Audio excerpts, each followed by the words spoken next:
Right, so it's youth intake time, and yet again, it's a complete write-off. Who would have thought appointing an unqualified former player wouldn't work? So instead, we focus on our scouting and building our scouting team. And the main reason we've spent so long building this scouting team with knowledge around the world. If you look at the world knowledge now, we've got a pretty good coverage of regions, specifically South America and obviously Central Europe, Western Europe. If I break that down into nations, you can see where we really focus on. Brazil is exceptional, and we've got a good covering of exceptional here, even outstanding in Iran. Look out for players from there. We've got some good knowledge of Africa as well. In fact, Africa and South America trumps European football. Now, because of that Hugo Felix sale, which we didn't want to do, but it's probably going to be for the greater good. Because what that is going to allow me to do now is, I've had a scouting range of surrounding divisions and even less than that for the entirety of this save. But now, because we've got a little bit of money in the bank, in fact sitting pretty comfortable on the 8 million positive mark, for the first time in this save, we can go to our scouting range and we can increase this to world coverage. So now the time spent building this world knowledge, we can finally execute it and send our scouts all over the place. Right, a few more games have gone. You'll notice we're in 6th now. We haven't drawn a game yet. We've won 8 and lost 7. It's either or at the minute, but we're sitting in 24 points. I was happy with the tactic, but there was something missing a little bit, and it was in the Capellas role. And you'll notice now I have switched him to a Regista, and this is the rise of the Regista because it's starting to...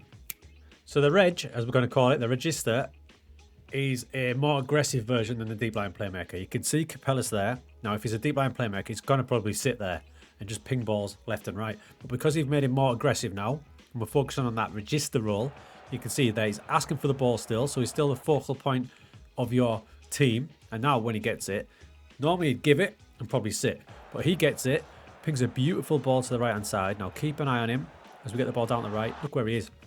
So the Regista will, all the time, get up with player, get in and around the edge of the box. You can see him there. Ball comes back to him. If he's a deep line playmaker, he's nowhere near this. Lovely little ball to Diallo, who pings it in. Next highlight really showing this role. There he is again on the edge of the box, waiting for it. He's almost like a central midfielder attack. Now he's got it there. There was nowhere in his old role he would be doing this. Absolute screamer into the top corner. In that match, we were far more dominant. We've had a good season, but we were really good in that one. And you can see Capellas here with the Player of the Match award, with an assist, 2 clear-cut chances created, and a goal, all from that position. So that's going to be key, that, especially when we've got these 2 inverted wing-backs tucking inside and backing up Cruz. I didn't think we needed all 4 of them sitting back, so now he gets a little bit further forward. You'll notice I'm using Big Dick now as a central midfielder on attack as well. It's early days there, but he's got a good average rating. I've got so high hopes for this man. It's January now, and we've went Christmas shopping, and you can see we've brought 6 new players in, so that tiny squad has now been bulked up considerably, mostly with young players, but I'll take you through them right now. So the total outlay for these 6 players was a measly £475,000. First up is Celso Luis. He's coming from Palmeiras, and I'm going to loan him out straight away because I think he's one for next season. In from Flamengo is Nico Colo. He's a Colombian centre-back, pretty much backup. Same with Gonzalez, he's a left winger. Now, this is more exciting. Carlos Correa in from Benfica. We've had a good relationship with Benfica's B team. I'm going to loan him out. We were looking for a player to use as a traditional wing-back, and Edgar Mota is that man. He's been released by Braga, and possibly the most exciting signing yet is Robson, a Brazilian from Flamengo. And I've just talked about the Regista role. He could be absolutely perfect for it, and he's only 22. So happy to get those 6 in, especially as it's January and the Vultures will be circling. Gustavo Ferreira, by the way, 14 goals in 15 matches. Ridiculous, but I've got him to sign a new contract and it's got rid of his release clause. I've already turned down bids of 3, 4 and 4.2 million for Gaspar from the Bundesliga. Hopefully we can keep hold of him. But yeah, looking at the squad now, it's quite meaty looking, isn't it? It's quite big. I've got to register all these players and get them in, but that's not bad at all. Quite happy with that. All this means, by the way, that our average age of our squad now is 24. 24, which is pretty good.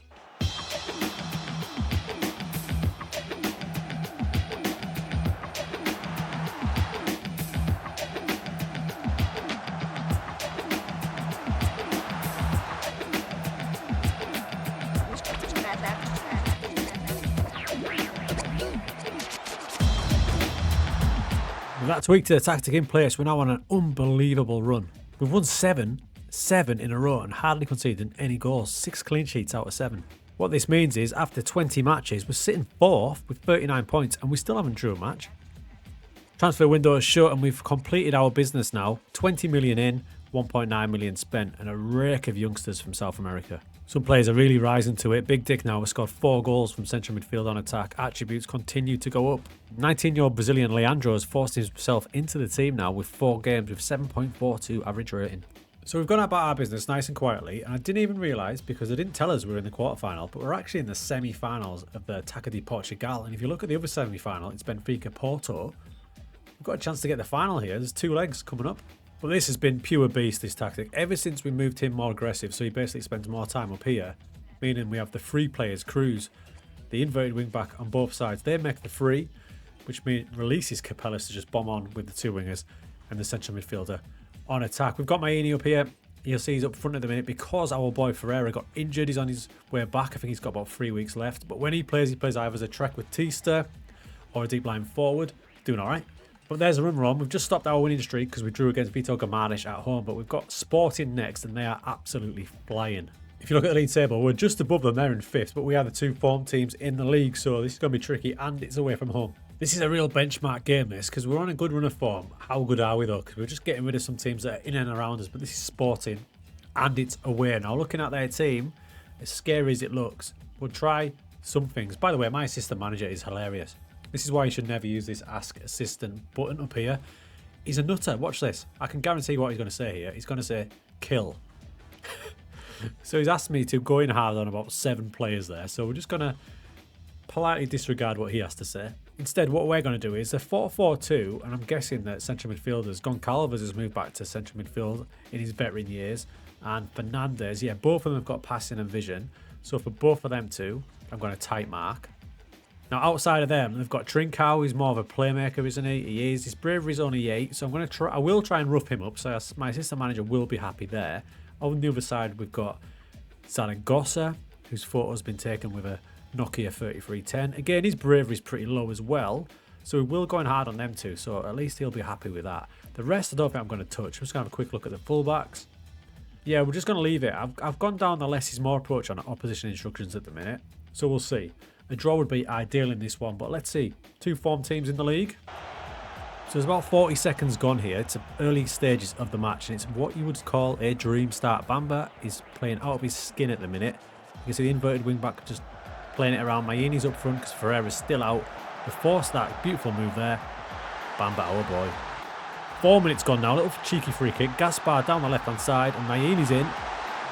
So we've had a dream start. We're 2-0 up now. It's 36 minutes gone here. Now this is a standout moment of this football match. I want you to let my team do the talking for you. Bamba's got the ball up here. Away they go.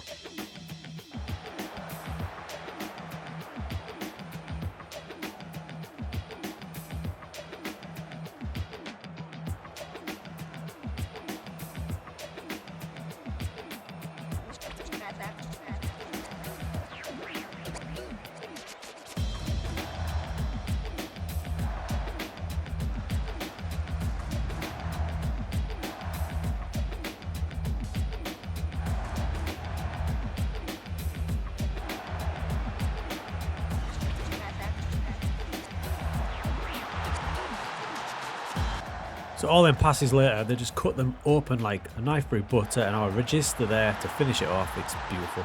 Sporting rallied in the second half, but we'd done a right number on them in that first half. 3-0 in the first half. We win the match 3-1. So what that means, with 12 games to go, we are sitting 4th. Now look at Braga just above us. 4 points. They're Champions League. We couldn't, could we? So the boys are clicking now. Don't forget, we've got that semi-final to come up as well. We could be on to something pretty special this season.